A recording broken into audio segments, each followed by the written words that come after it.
Hi friends, welcome back to my channel. ఈరోజు recipe వచ్చేసి పులిహోర అయితే చేస్తున్నానండి. చాలా టేస్టీగా ఉంటుంది. బాస్మతి రైస్తో అయితే చేస్తున్నాను. ఒకసారి అయితే ఇలా ట్రై చేసి చూడండి.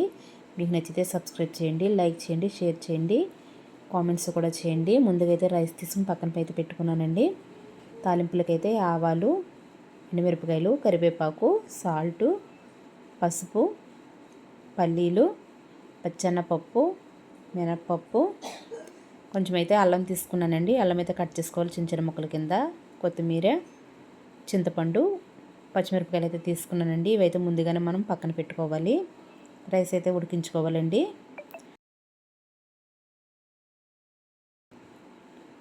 చింతపండు నానబెట్టుకోవడానికి కొంచెం గోరువెచ్చగా అయితే వాటర్ పెట్టుకున్నాను. వాటర్ అయితే వేడెక్కిందండి.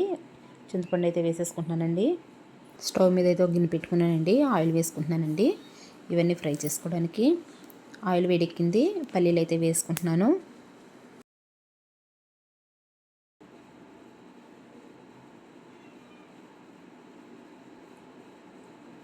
పల్లీలు అయితే వేగినాయి కదా. ఇప్పుడు ఆవాలు, మినపప్పు, శనగపప్పు అయితే వేసేసుకుంటున్నానండి. ఇవి కూడా బాగా వేయించుకోవాలి.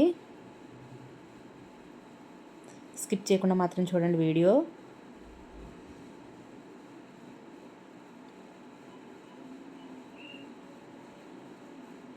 ఇవి కూడా వేగనియండి. ఇప్పుడైతే పచ్చిమిరపకాయలు అయితే వేసుకుంటున్నాను.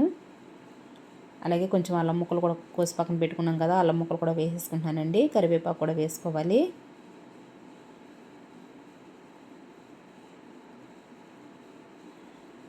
ఇవి వేసుకుని అయితే ఒకసారి కలుపుకోవాలి.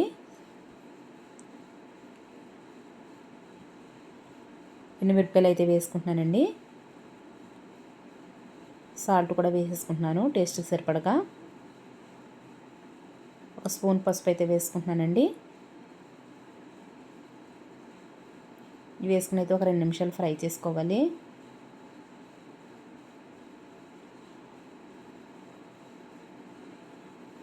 ఇవైతే ఫ్రై అయినాయి కదండి. మనం ఉడికించుకుని పక్కన పెట్టుకున్న రైస్లో అయితే వేసేసుకోవాలి.